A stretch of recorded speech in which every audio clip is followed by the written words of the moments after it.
And so I met him. He lives in Winter Park, where I grew up. Fascinating, right? Yeah. So I met him at a place in downtown Winter Park, and we had some wine spritz together. And he sat there and he goes, listen, he says, I've heard a lot of young guys come in and, talk about some cockamamie ideas. That's what he said, cockamamie. He said, some cockamamie ideas. Great word. He goes, this is actually a great idea. You actually have the ability to build a business around this. And I knew who he was. Like, I knew this was a rare opportunity. I only met him once and never got to meet him again. And so the problem we're solving now is really in helping people understand that there are different levels of communication, right? We're just another layer. We're just another layer in that. We're not going to take radio frequency communications and they're never going to use them again. Yeah. Like that was my, I thought that at first, right? Well, no one's going to have to use radio frequency anymore, and everybody was laughing at me, right? Yep. I understand that we represent another layer in the global architecture, but the layer we represent is some of the lowest latency, right? Some of the highest, most scalable capacity.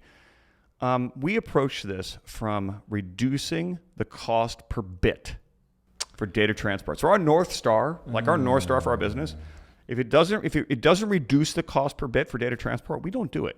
Period. I don't care how cool the technology is. I don't care how cutting edge it is. If it doesn't affect us in that regard, we do not do it. The super micro, there's petabytes and petabytes of data up there. Get down to the actual granular, because if that's, it reminds me back, there's so many things in my head right now, but right, big history buff, love the biographies of great industrialists. There was a moment in like the late 1880s, something like that, the steel market slumped and every other steel producer stopped. And the board members came to Carnegie and said, we have to stop producing steel. And he went on a tirade.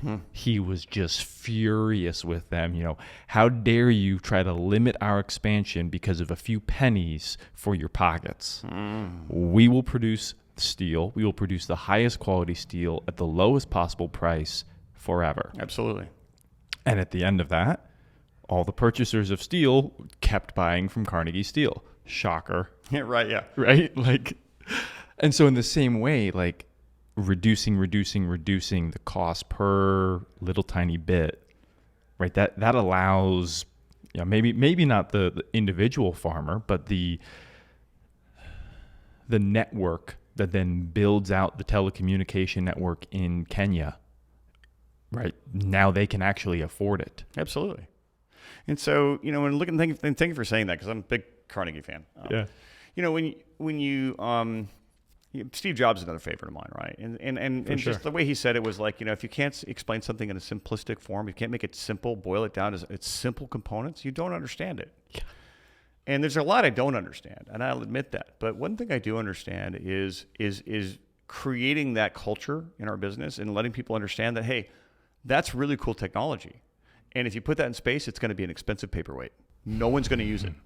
Now, if you want to build it, great, go do it. Here's, we'll do the old 80-20 thing Google used to do. Go out and develop it, Yeah. Great, kick ass. But the 80% you're working for us, we're not doing that. Unless it turns into Gmail. Right. Of course, then it's a great idea. Yep.